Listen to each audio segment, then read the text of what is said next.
I thought I'd at least start talking before the tears. Wow, those pictures, jeez. Okay, good evening. They didn't tell us there was gonna be a little thing. Thank you so much to the committee. Thank you to the athletic department, the director of athletics, the president for this opportunity, this honor. Can somebody start a timer? One of these tables, thank you. I have to say, when I got the call from Coach, I was shocked, but also extremely excited, in part because my daughters were in the car and shared that moment with me. And over the last few months, preparing for this moment, it was a catalyst for me to reflect on the 4 years that I was here as a Red Hawk, as a scholar, as a researcher, as a leader, as an activist. And I thought there were so many things that came to mind that I can draw a direct line from my time here in Oxford to all of the different experiences I've had over the last 19 years. The space here allowed me to explore my interests. I was a Western major. I don't know if there are any other Western majors in the room. No? Oh my gosh, what? Not one? Okay, well we were pretty amazing and you all didn't want to walk to the other side of campus, but now we're changing the world because we learned to think critically, to synthesize ideas, to work across departments and disciplines, and the training and the opportunity that I had in those classrooms in the basement of Peabody Hall that none of you clearly ever went to. I was able to hone skills that have served me incredibly well in my career, in my education. I left Miami University and went on to work in corporate sales at General Mills. I only stayed for a stint because, again, I was a Western major. And whatever you're thinking about Western majors is true. And when we go into Fortune 500s, it can be a little challenging to be driven by incremental dollar sales of granola bars. So I left there and I went to the Graduate School of Education at Harvard and had the opportunity again to just engage in so many spaces. And it was the preparation that I had here at Miami that I walked in boldly and confidently, able to speak my ideas clearly, prepared to advocate for communities, for families, for children.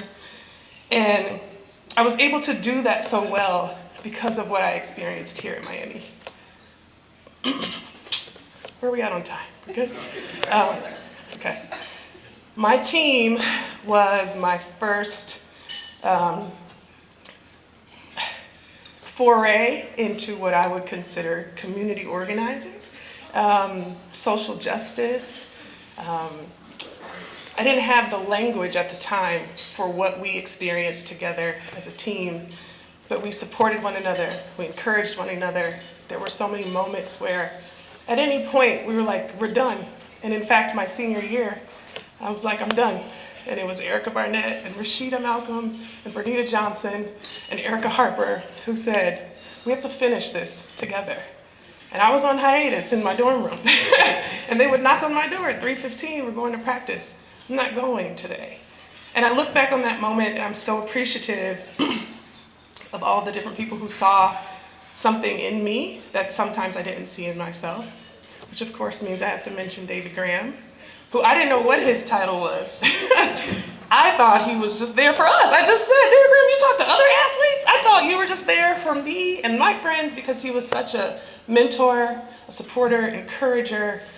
I would come into his office with any range of things, not just academics, because when we're going from 18 to 22 on a campus like Oxford, Ohio, in this body, there's a lot to talk about and to process.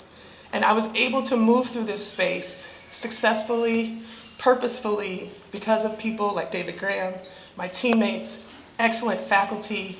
There were so many opportunities for me to explore. I wasn't boxed in as an athlete, and I'm forever, forever grateful for that. The last thing I want to say is